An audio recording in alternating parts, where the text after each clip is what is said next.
This is the first mini lecture of week 2 in Globalization, the Poor and Christian Mission.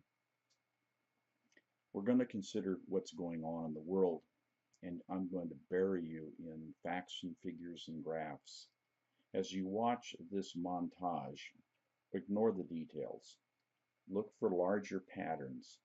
And after I finish this, I will ask the question, what is globalizing and what is not? So please make notes as I go through these slides to help you in answering that question. Let's start with people. If we make the size of countries proportional to their population instead of their landmass, the world looks a little different. India and China on the right dominate, with Africa a close third. Then comes Europe, while Latin America and North America are at the bottom of the table. Some have argued that one of the causes of poverty is population growth that's simply too high, but the demographic facts argue otherwise. Note the decline in fertility rates since the 1950s. It is coming down in much of the world. This is what's called the demographic shift that takes place when people whose economic well-being is no longer one of scarcity and insecurity, and who live in countries that are putting social safety nets in place, they then start to have smaller families. By mid-century, it appears that the world's population will stabilize. Now, this is good news as a planet, but it's not good news everywhere. If the current fertility decline continues, there will be no Swedes left in Sweden at some point in the future. This is another problem relating to people.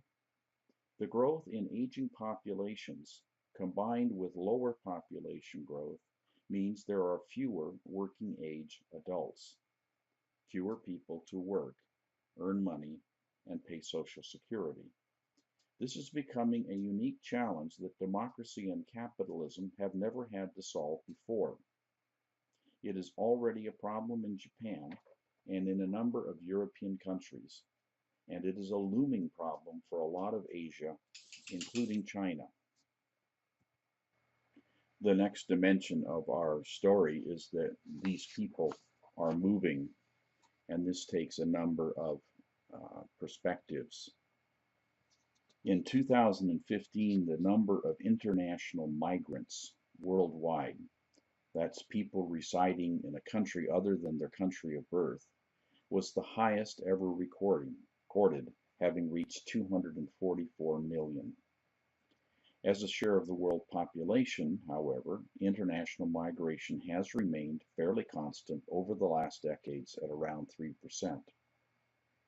In addition, 60 million people in 2004 were the highest levels of forced displacement ever recorded since World War II, and among these were 20 million refugees and over 38 million internally displaced people.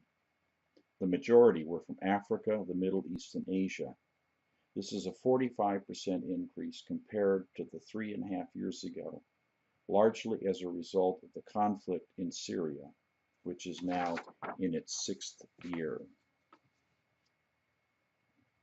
Migration goes in all directions, and in the United States, we tend to only think about migration from the south, Mexico and Latin America, to the north. However, you can see here that 60% of all migration is either south to south or north to north. Less than only 40% is either going south to north or north to south. This is a dynamic that is a surprise to most Americans. Here's another surprise to a lot of Americans. When we examine the religious composition of the migrant community, as the Pew Research Center did,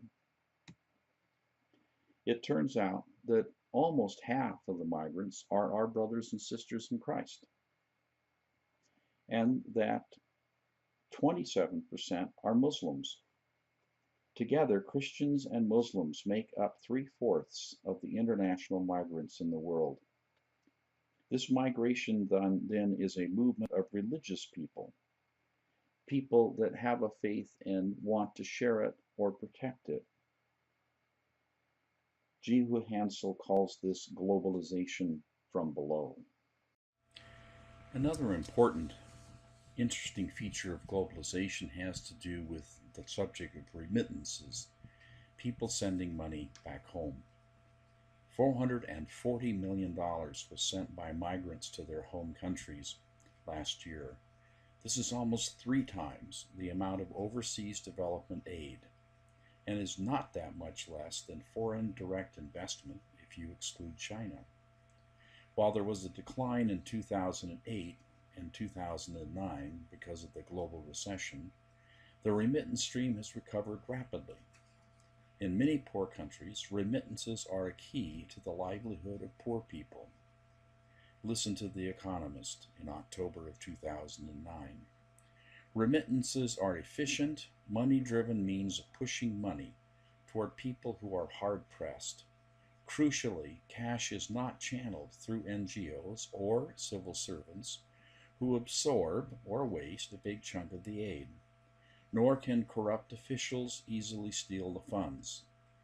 Technology, notably mobile phones and online banking, and competition between remittance agencies making up the exchanging of money, and it's becoming easier, safer, and cheaper. When we look at where remittances are going, you can see on the left that India and China are the top 2 by quite a bit. The Philippines, Mexico, and Nigeria make up the next group. In terms of remittances as a percentage of a country's GDP, some countries are very dependent, such as Tajikistan or the Kyrgyz Republic. Look at the world through an economic lens.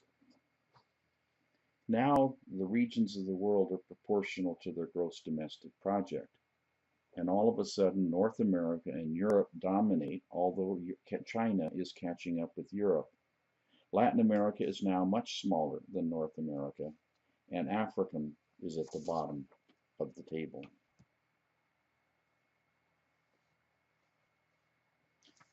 Over the period since 1997 to 2011, this is what the growth rates look like for the economies of the world.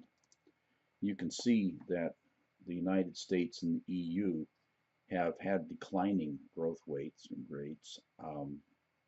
and the negative ones were really a heart of the 2008 recession. But China has averaged between 7 and 10% over that period, and India somewhere between 4 to 6%, while Latin America, as you can see in the middle, is outstripping the EU and North America. Foreign direct investment is money that private investors or equity firms invest around the world to try to make a profit. And it tends to follow economic growth, as you might expect. Since capital knows no borders, it goes where there's the best return for the lowest risk. You can see that during the 2008 financial crisis, FDI took a hit, but it's been recovering steadily. And in recent years, the amount of it is almost as much as it is for the developed countries.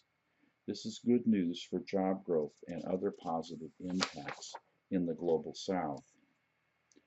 Since the beginning of the second era of globalization in 1800, the world's population has grown 6 times. The world's income has grown 60 times, a tenfold increase. But even more stunning over the same period is that global trade, however unfair and unevenly shared, grew over 140 times. In the last 20 years of globalization too, that's since 1989, global trade increased from $2 trillion to over $18 trillion a year. Trade matters.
When it comes to trade, however, not everyone is in the trade game. If we look at the patterns of trade, and this is numbers from 2010, so they're a little dated, you can see that North America, Europe, and Asia are connecting well. And Latin America is connecting both to Europe and north into Canada and the United States. But a couple of places don't have much going on. Sub-Saharan Africa stands out. Basically, it just sends some oil or diamonds certain places, and Central Asia. And these are the two poorest places in Earth. So at least on the surface, an intuition is that trade and poverty have a relationship. Potential access to markets is also an issue. This is an attempt by the World Development Agencies, the World Bank, to estimate the degree of openness to international trade. And the countries in pink are considered geographically far from world markets. And the distance isn't really just geographical distance. The pink countries are what Paul Collier calls the bottom billion, who are the poorest countries. We're going to look at this in more detail in the second half of the course. They're small, with small populations, but most of them are also landlocked or do not have access to modern ports, which means if they make some goods that they want to sell on the global market, they incur a cost of moving the goods from wherever they're made in their country to the nearest seaport or to a very bad seaport, all of which basically eats into any potential for their being competitive. In addition, a lot of these places are violent contexts, and that also restricts access to markets. The World Bank also tried to figure out how to illustrate the fact that some borders are, begin quotation marks, thicker than others, end quotation marks. And the thickness of each border here represents higher levels of restrictions on the flow of capital, goods, people, and ideas. It could be tariffs, it could be a lot of inspections, it could be very slow, border crossings, all kinds of things that basically make that border less efficient. And you'll notice that the thicker borders tend to be in the poorer parts of the world. This is where trade is restricted, and where it's restricted, economic growth slows. And finally, we'll look briefly at information and communications technology as part of the context of today's modern world. The first website was launched in 1991. 17 years later, Google indexed 1 trillion websites. In the last 20 years, we've witnessed the launch of Google, Facebook, YouTube, Twitter, and now a host of social media, and new companies like Uber and the other kinds of things that are like that. The iPhone was launched in 2007, and 4 years later, 1 billion people on this planet are using smartphones. 4.6 billion are using mobile phones. These and the other technological innovations of our time are available to a generation of adolescents and youth, which is the largest in history, and represents almost 1/3 of today's world population. These young people, the people for whom you will be doing mission in the future, will have little memory of a world without smartphones, instant messaging, and the internet. When we look at worldwide internet usage, the first number I want to call your attention to are the 3.8 billion users, about half of the world's population. North America has the highest internet penetration rate of 88%, with its 320 million users. Before you Americans get too proud, you might want to take note of the fact that there are over 800 million users in China alone.